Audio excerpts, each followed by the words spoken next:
बाजारादा हम रोजे मारादा करेला सुर हो सिंगार हो कैसे के रही दुख बाटा सही करे न पियावा मोर प्यार हो ए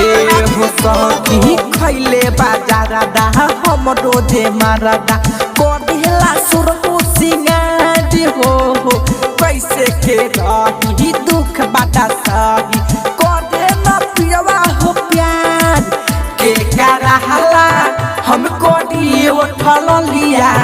महुगा मिलल भातार के करहला हमको दिए उठल लिया महुगा मिलल भातार महुगा मिलल भातार नित्या रिकॉर्डिंग स्टूडियो ननौरा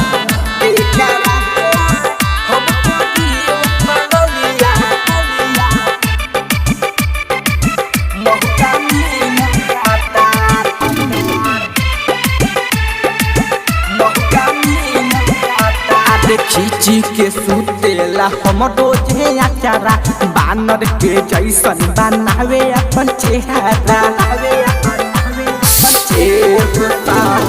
खींची के सुतेला हम रोजे अचारा बानर के जैसन बनावे अपन चेहरा होता जवनिया बेकार हो होता जवनिया बेकार के करहला हमको दिए उठल लिया महुगा मिलल भातार के करहला हमको दिए उठल लिया महुगा मिलल भातार हमको दिए उठल लिया महुगा मिलल भातार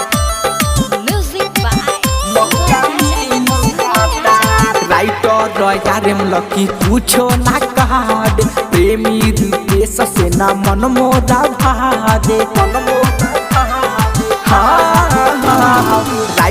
राइटर लकी पूछो ना कहद प्रेमी रूपेश से ना मन मोरा भादे विकास न लेवे सुतार हो पप्पू न लेवे सुतार के करहला हमको दिए उठल लिया महुगा मिलल भातार के करहला हमको दिए उठल लिया महुगा मिलल भातार खैले बाजारादा हम रोजे मारादा करेला सुर हो सिंगार हो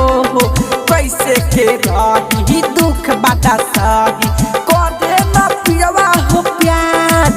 के करहला हमको दिए उठल लिया महुगा मिलल भातार के करहला हमको दिए उठल लिया महुगा